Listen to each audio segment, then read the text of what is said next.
Hello বন্ধুরা, তো আমি এখন বাড়ি থেকে যাচ্ছি সুন্দরবনের উদ্দেশ্যে। তো চলে যাচ্ছি আমরা কয়রার দিকে। তো এখন দেখতে পাচ্ছেন আমি কিন্তু এই গাড়ি নিয়ে বেরিয়ে পড়েছি আমার বাড়ি থেকে। তো বাড়ির চারপাশটা আপনাদেরকে একটু ঘুরিয়ে ঘুরিয়ে দেখাই। দেখুন আমার সাথে আছে আমার ভাই রিপন। হ্যাঁ, তো এই যে গাড়ি, দেখুন এই যে ফুল বাগান সম্পূর্ণ। চলুন দেখে আসি আমাদের বাড়িটা। তো একটা গাছ দেখাই আপনাদের।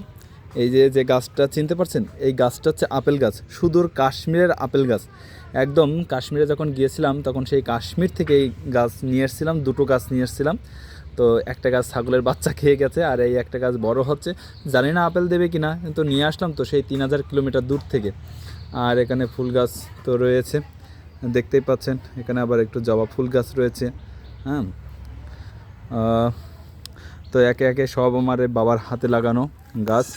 এখানে আছে তুলসী মহারানী, বৃন্দা দেবী, আর এখানে তো এই যে রঙ্গন ফুল গাছগুলো রয়েছে। এই গাছের একটা কথা বলি, এই গাছ একসময় যখন বন্যা হয়েছিল সম্পূর্ণ তলিয়ে গিয়েছিলো, কিন্তু এই গাছ এখনও কোনো কিছু হয়নি।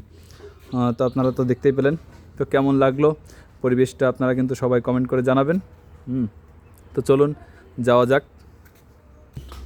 যাওয়া যাক এখন। ওরে বাবারে, ওকে, টাটা, দেখা হবে আপনাদের সাথে।